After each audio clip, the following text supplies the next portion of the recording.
After U.S. President Barack Obama announced plans to push forward on immigration reform, he made a trip to Las Vegas. He spoke at the same high school where he addressed immigration reform almost 2 years ago and to sign his executive action offering work permits and a reprieve of deportation to millions of immigrants.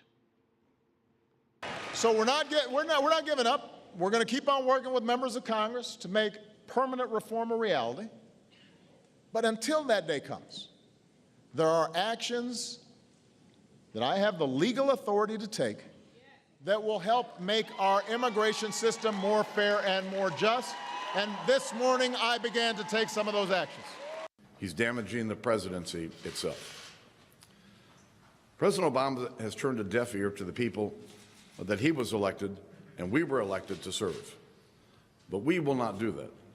In the days ahead, the People's House will rise to this challenge.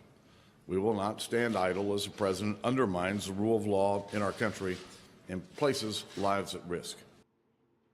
Amid the political rivalry, it's important to assess what Americans feel about the president's plan. CCTV's Nathan King takes a look at the arguments on each side of the debate.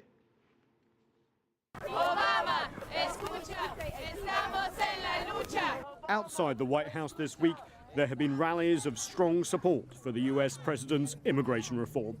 Less vocal, but also here are the opponents. They say the president's announcement has clouded the fact that the U.S. already has a generous and legal immigration policy.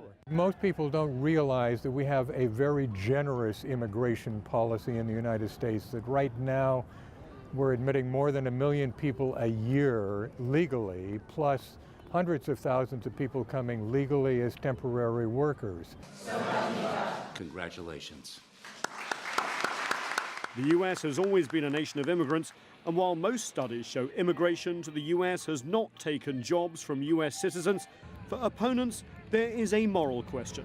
Allowing 5 million illegal immigrants to jump the line and stay for now allows them to challenge U.S. workers and legal immigrants for the same jobs. And that will put them in a position of competing for those jobs against American citizens.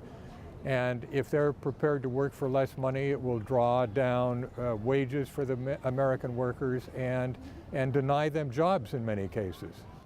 As for the wider American public, in recent polling, only 38% approve of the unilateral action Barack Obama just took. But on his wider immigration goals, 57% favor granting a pathway to citizenship for illegal immigrants, and that increases to 74% when people are told that will require paying fines and back taxes and taking a security background check. There is also opposition here in the US to relaxing the laws on visas for high-tech workers, entrepreneurs and their spouses.